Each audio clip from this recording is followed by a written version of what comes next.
Welcome back to the deep dive. Usually when we sit down here, we're looking outward, we're talking about the latest tech breakthrough or a geopolitical shift or some massive historical event that shaped the map. But today feels different. It is different. Today isn't about the map, it's about the explorer. Exactly. We are turning the lens strictly inward. We're tackling the architecture of the human mind. And to do that, we have to talk about the man who basically drew the blueprints, even if, and we're going to get into this, a lot of people think those blueprints were drawn in crayon.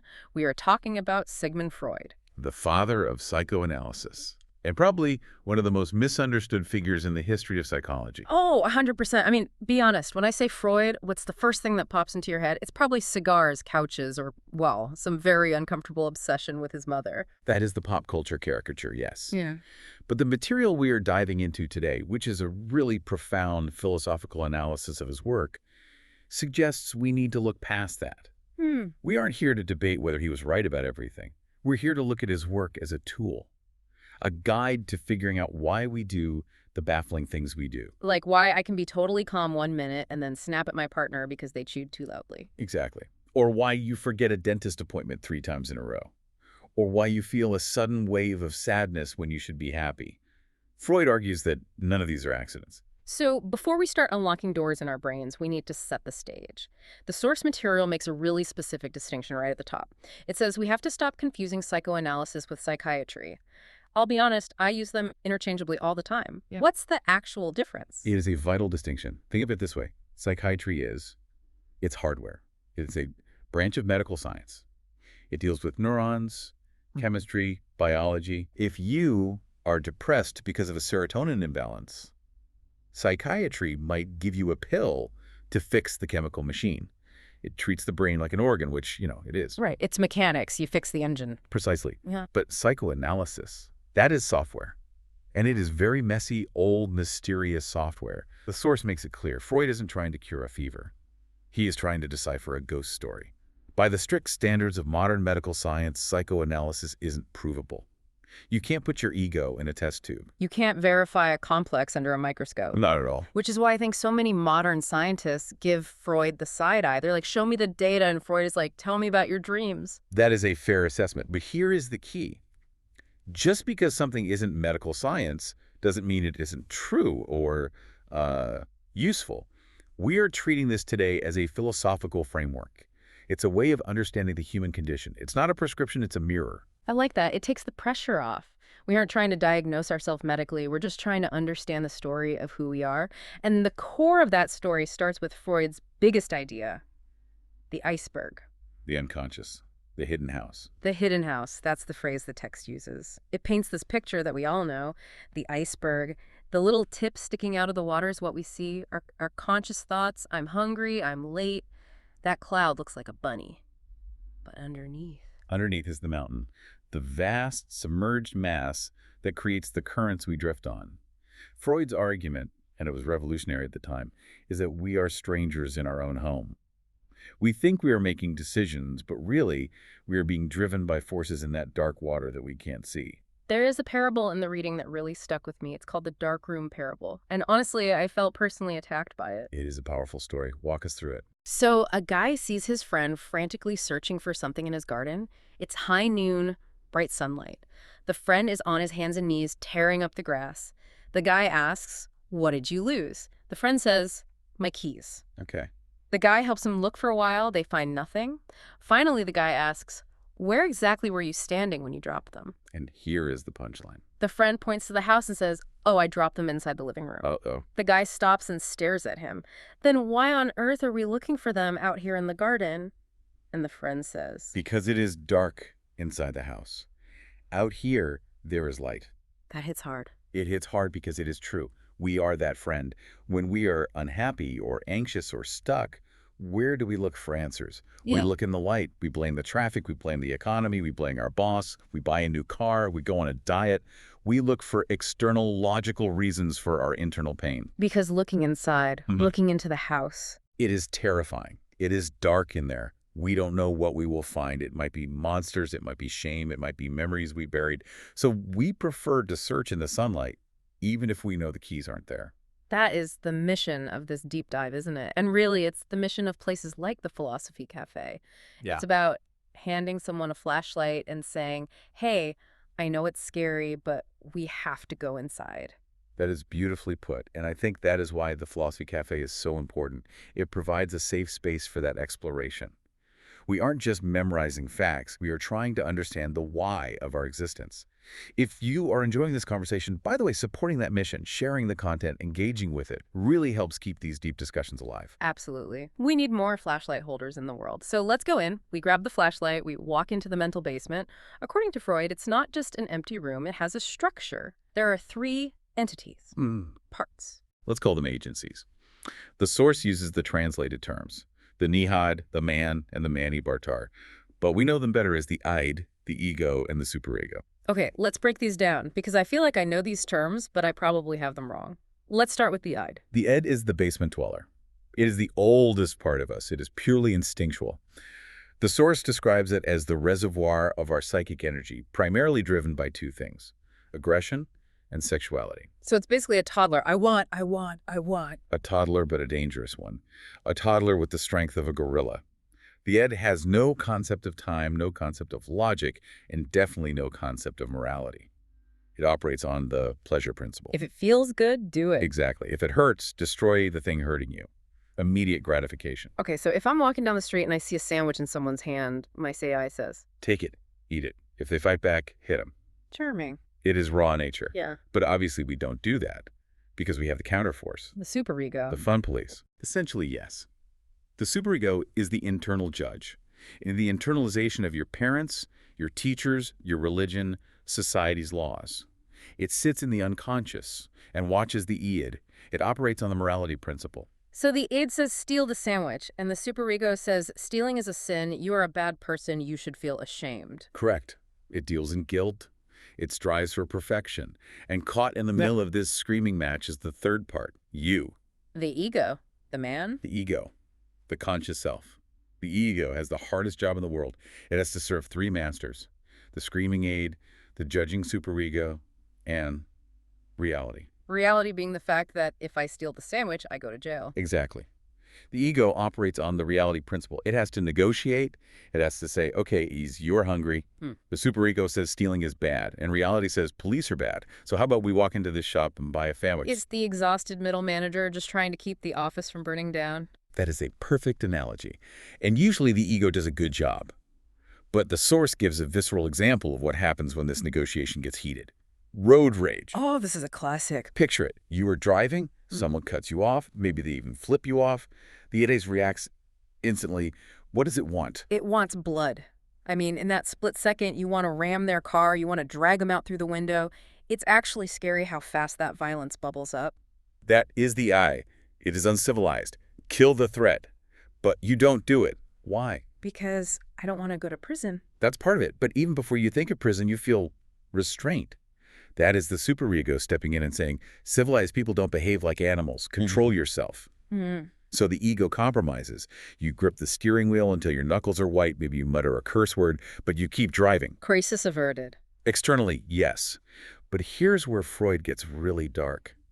Just because you didn't do the violence doesn't mean the urge vanished. Right, the energy has to go somewhere. Exactly. This brings us to the most important mechanism in the hidden house. Repression. When the superego sees a desire it doesn't like, the desire to kill the other driver or a sexual desire that is forbidden, it doesn't delete it. It shoves it into the basement and locks the door. It jails the thought. It jails the thought. But the prisoner is still alive, and the prisoner is banging on the door. The source emphasizes this. Nothing is ever truly deleted from the mind. Every urge you have ever repressed is still down there, living in the dark. And keeping that door locked takes energy. That sounds exhausting. It is. This leads to the concept of balance. The source outlines what happens when the balance is off. On one extreme, you have the criminal. This is someone where the superego is too weak, or the id is too strong, the lock on the door is broken. They act on every impulse: rape, murder, theft. But then there's the other side, and I think this is the one a lot of our listeners and myself relate to. The person with the superego that is too strong. The perfectionist. The good boy or good girl. The person who never gets angry. The person who is always polite, always smiling, always has it together. And we praise these people. We say, oh, look how saintly they are. But Freud would look at them with deep concern. Because think of the psychic cost. To be perfect means you are repressing everything. Every selfish thought, every flash of anger. Every lustful gaze. You are spending 100% of your energy holding that basement door shut against a raging storm. And eventually you run out of energy. You burn out. Or, worse, the door breaks. And when the Agamide breaks out after being repressed for years, it doesn't come out as a normal desire. It comes out twisted. The source brings up a really heavy example here. It talks about the Catholic Church and the child abuse scandals. It mentions the movie Spotlight. It is a necessary example to understand the gravity of repression. Here you have an institution that demanded absolute repression of a fundamental human drive, sexuality. The superego of the church said, you must have zero sexual output. Which is impossible. You can't just turn off a biological drive. Exactly. You can repress it, but you can't kill it. And because it was repressed so severely, without any healthy outlet, it didn't just stay a normal sexual drive. It festered in the dark. It became monstrous. It morphed into abuse. And then the institution, acting like a giant toxic superego, covered it up to protect its image. It's a tragedy of the human structure. It teaches us that denying our nature doesn't make us holy. It often makes us sick. Speaking of sick, literally sick. The source details a case of hysteria. This was the other way repression manifests. If it doesn't come out as violence, it comes out as illness. This story is fascinating. It's like a detective story. There was a woman caring for her sick sister. Now, during this time, she found herself developing feelings for her sister's husband. Which is complicated, but human. Very human. But then comes the moment. She is standing by her sister's deathbed. The sister has just died. And in that moment of grief, a thought from the id flashes into her mind. Now that she is dead, I can be with him. Oh, wow. That's a rough thought to have at a deathbed. It is brutally selfish. It is the id did. And her superego was instantly horrified.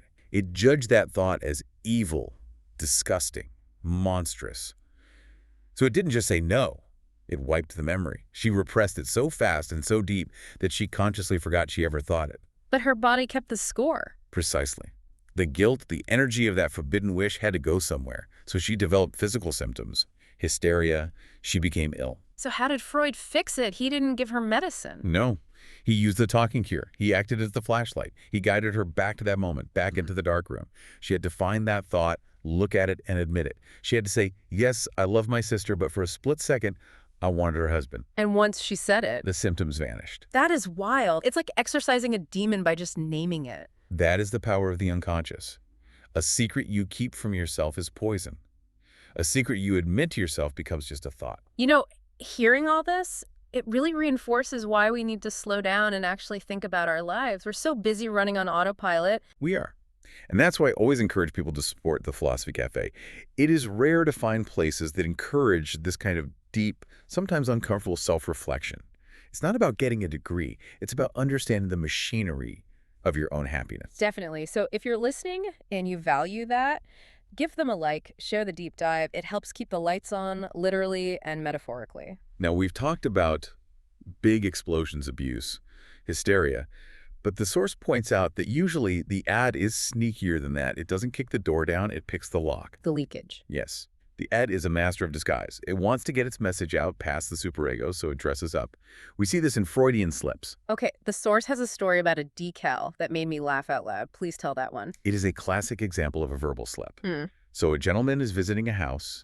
The hostess is wearing a dress with a very low neckline, a décolleté. The kid is definitely looking. The id is looking. But the superego says, be a gentleman, do not stare, do not comment. So the man tries to compliment her home decor instead. He wants to say, what a nice decoration. Safe, polite. But the id hijacks the vocal cords at the last second. Instead of decoration, and think of décolleté, he blurs them. He says, what a nice decal. Oh no, that is so awkward. Nice decal. It is mortifying. But Freud says that was not an accident. That was the truth linking out. The Ian managed to bypass the censor just barely. It makes you rethink every time you've tripped over your words. But it's not just words, right? It's actions, too. Slips of action. The source uses the example of oversleeping for a job interview. You claim you want the job. You set the alarm. But you accidentally don't hear it. I'm just unlucky, or my phone died. Freud says there's no such thing as luck in psychology. Why did the phone die? Why did you sleep so deeply? Because your unconscious didn't want the job. Maybe you were afraid of failing. Maybe you hated the company. The id sabotaged the ego's plan. Your body stayed in bed because the hidden part of you voted no. That is a dangerous rabbit hole. I'm going to be analyzing everything I do now. Did I drop my coffee because I'm clumsy or because I hate this mug? Sometimes a cigar is just a cigar, as Freud supposedly said. But often, it is not. And the biggest playground for this code breaking is our dreams. Dreams. The source calls them wish fulfillment. Yes. Freud believed that when we sleep, the superego gets drowsy. It's like the security guard at the front desk falling asleep. Yeah. He isn't totally unconscious, but he's nodding off. This allows the eye to sneak out into the lobby. But because the guard is still there, the eye still has to wear a disguise. So we get symbols. We get the symbols. The source gives a specific example of a dream where a man receives 2 balloons from his female cousin. Balloons? Sounds like a birthday party. To the conscious mind, yes. But the analyst asks, why 2? Why balloons? Why the cousin? The interpretation is that the balloons represent breasts. The dreamer has a repressed sexual desire for his cousin. But that's taboo. Exactly. Incest is a major taboo for the superego. If he dreamed of her naked, the superego would wake him up in a panic, a nightmare. So the mind compromises. Okay, you want breasts? Here are balloons. The desire is fulfilled safely. The dreamer stays asleep. The balloons are the code. It's amazing how creative our brains are at lying to us. It's the ultimate survival mechanism. Now, we have to touch on the final topic, and honestly, this is the one that makes people uncomfortable even today. This is the thing that got Freud labeled a pervert by half of Vienna. Infant sexuality. Yeah, even saying it feels wrong. Infant and sexuality shouldn't be in the same sentence. And this is where the source and the Philosophy Cafe really encourages us to pause and define our terms. If you think of sexuality as adult reproduction, then yes, Freud sounds insane. What did he mean? He redefined libido, or sexual energy, not as the act, but as pleasure-seeking. It is the drive for physical connection, for warmth, for skin-to-skin contact. Okay, that makes more sense. It's about need. It is about survival. Think about a baby. When a baby is separated from its mother, what happens? It screams. It panics. It is existential terror. The baby craves the mother, her breast, her hold, her scent, with a passionate intensity. Freud argues that is the first love affair. That is the blueprint. The Oedipal element. Yes. The theory is that we fall in love with our primary caregiver. They are the source of all pleasure. But then we grow up. The law of the father, where society steps in, we realize we cannot have our mother. We have to separate. The superego forms. And we repress that first intense love. We bury it. We bury it deep. But Freud argues that this repression shapes every relationship we have afterwards. We are always, in some way, looking for that lost connection. It's heady stuff. It reframes the whole mommy issues joke into something actually quite profound about human attachment. It does. It shows us that we are layered creatures. We are built on the foundations of our childhood, even the parts we can't remember. So we've toured the house, we've seen the basement where the id lives, the tired ego trying to manage the accounts, and the superego shouting orders. It's a messy house. It is a messy house. And I think the takeaway for our listener isn't that you have to agree with Freud on everything. You don't have to believe in the Oedipus complex, literally. But the perspective, the idea that we aren't fully in control. That is the gift. Whether you love him or hate him, Freud forces us to be humble. He forces us to admit that we are not the masters of our own minds. There are strangers living in the rooms we keep locked. And real wisdom, the kind we talk about at the Philosophy Cafe, isn't about evicting those strangers. No, it is about getting to know them. It is about having the courage to turn the light on, to ask yourself, why did I really say that? Why does this person make me so irrationally angry? What is my dream trying to tell me? It's about being brave enough to look in the dark. Precisely. Because as the parable says, the keys are in the house. You won't find them in the garden. So here's our challenge for you this week. A little homework for the soul. Watch yourself. Catch yourself in a slip.